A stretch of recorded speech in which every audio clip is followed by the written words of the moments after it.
Welcome to a guided meditation from the Prayer of Recollection. I invite you to slow your breathing down and bring your attention to Jesus within you. Look at him with eyes of love and imagine him looking back at you with love. With your attention on Jesus, notice any tension in your body and release that. As you begin to slow your mind and breathing down, you may notice distractions. That's totally normal. You can pause the recording now and take this moment to acknowledge any distractions in your mind. You might say, I'm distracted by, or worried by, and fill in the blank. And then, I trust you with this, Jesus, for each distraction. Rejoin when you're ready.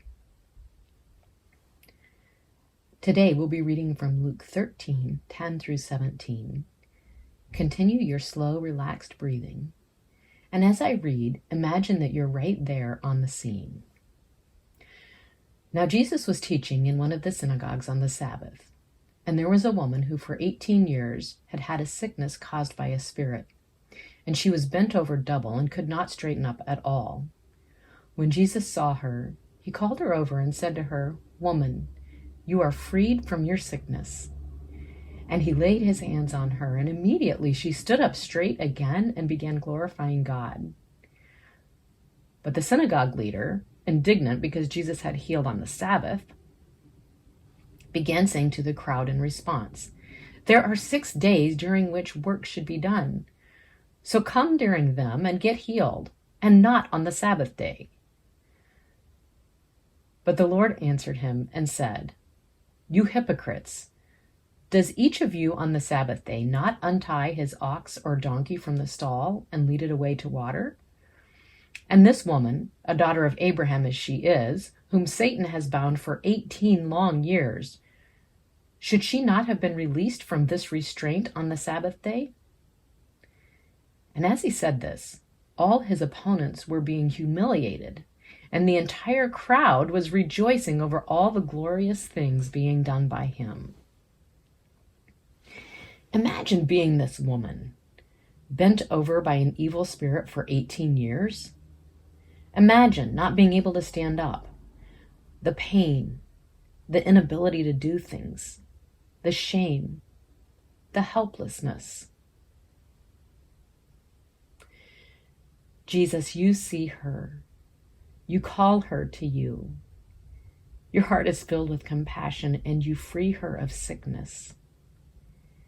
Imagine that touch, the touch of the power of the universe, of pure love. And then imagine the miracle of standing straight up after 18 years as you uncontrollably call out his glory. Pause now and let your heart soak in the goodness and compassion and strength and love. Rest in that like a hug from the great Almighty. Rejoin when you're ready. Let's turn our attention now to the meditative steps of TACS, which stands for Teaching, Adoration, Confession, and Supplication. Today, we're going to look across the entire section as a whole, doing TACS rather than focusing on one verse. We'll start with T. Pause now to identify what you think the teachings of this section are.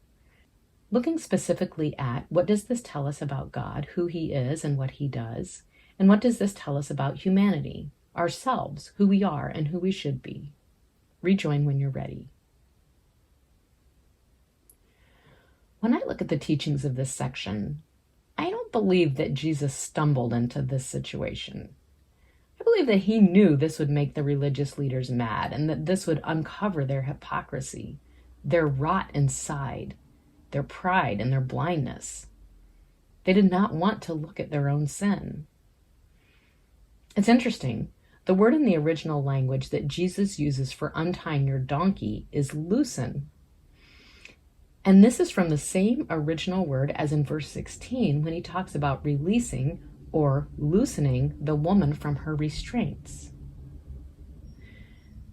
They were willing to privately loosen their own donkey on the Sabbath, but unwilling that a woman, a special woman who was a child of Abraham like themselves, and a woman who had been suffering for 18 years, unlike their donkey, who probably wasn't suffering much at all, to be loosened. It seems that their actions and thoughts are motivated out of self-benefit. And yet their pride and ego leads them to find fault in others while they're guilty of breaking the same rule without any compassion or kindness towards others. Let's move into the adorations, the A from tax. What do you want to adore about Jesus in this? Pause now and rejoin when you're ready. Jesus, you are so strong, clear-minded, objective, unwilling to let inner rot rule and control others. You do what it takes to help us see ourselves and dismantle evil that is being disguised as good while it's actually oppressing others. Why don't we turn our attention now to confessions? Where in your own life have you been judgmental, egotistical, or unaccepting of others? Spirit of Jesus, please open our eyes and guide our minds. Pause now as you journal and pray and rejoin when you're ready. Now let's go more specific.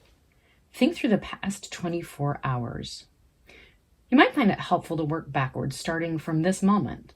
Can you identify times when you were judgmental, egotistical, unaccepting, or selfish?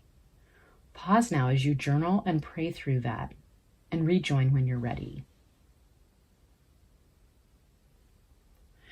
We're going to do something different with our confessions. Look back at your confessions and identify one where you have some sense of judgment or anger or resentment towards someone and make it into a statement. Don't try to be nice or polite in this statement. Say it like you really believe it. So for example, if I'm mad or disgusted or judgmental towards Bill for not living out his priorities and what's really important to him, a statement might say, Bill doesn't make the most important things in his life most important to him. Pause now and write down a sentence that states your frustration with someone. Rejoin when you have your statement written.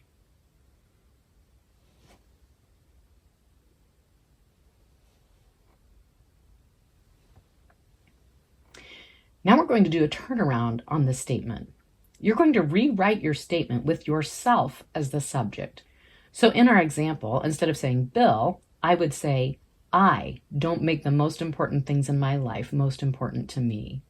Pause now and rewrite your sentence with you as the subject. Rejoin when you're ready. Let's examine that. Is it possible that the statement about yourself could be as true or truer?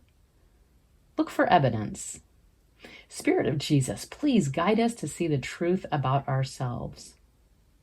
Pause now and see if you can identify at least 3 things about yourself that make that statement true, and rejoin when you're ready.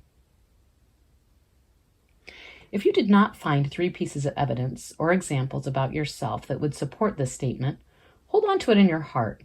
Ask the Spirit to keep your eyes open and heart soft to it, to see if there's anything He'd like to show you in this. Jesus, please melt our hearts with repentance for our self-centeredness, egotism, and lack of compassion. We do not want these things to be a part of who we are. And we humbly and graciously receive and soak in your forgiveness. Look at how Luke shows us the contrast in verse 17. While the entire crowd was rejoicing over the wonderful things Jesus did, his opponents were humiliated. I believe that this humiliation came from their unwillingness to look at their own sin. Jesus, I pray that you will give us increasingly soft hearts and open eyes. Before we close, take a moment to think back over these verses in your meditations to see if you can identify a gem that you can carry with you for the next 24 hours until you do the prayer of recollection again. It could be a word or a phrase or a verse or a part of a verse. Pause now and rejoin when you're ready. As we close, I invite you to join me in this breath prayer. On the inhale, you can think the word soften, as we invite him to soften our hearts. And on the exhale, you can think the word release, as we release our hold on our pride and our desire to find goodness in ourselves rather than him. Inhale with soften. Exhale with release. Soften. Release. Soften. Release. We praise you, Jesus.